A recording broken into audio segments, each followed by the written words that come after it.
Deyir ki, bu otaq üzr istəyirəm analarımızdan. Bu otaq belə-belə işlərdən ötürüdür. Sizi burada bir-bir belə eləyəcəyik. Polisin hamısını səhra geyim formasında töymək. Biz terrorist döyülük, oğraş döyülük, ciqan döyülük, narkoman döyülük, alkaş döyülük.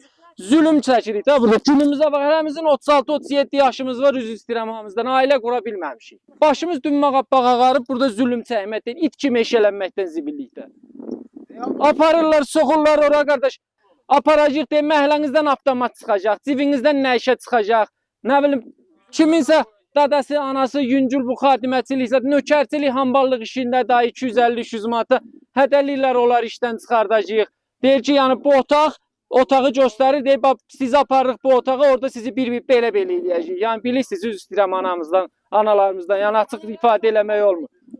Biz nə varmışıq sizi belə eləyək, anana sataşmışam, bacına sataşmışam. Biz nə uğraşdıq sahibiyik ki, siz bir də elə şeyləri təklif eləyirsiniz. Hansı ki, kişiyə yaraşmayan ifadələr bizim üzümüzə çəkirlər ki, sizi çalvarınızı çəkib belə-belə eləyəcək. Yenə üzr istəyirəm dönə-dönə hamıdan. Biz yəni elə şeyə qadir oğlanlarıq. Sən mən orada nəsə eləyə bilərsən. Gələcək üçün başını qoyacam bıçağın baltanın altına, bir cinayətkar da buradan yarandı. Özünüz buna adamı vadar eləyirsiniz, məcbur eləyirsiniz.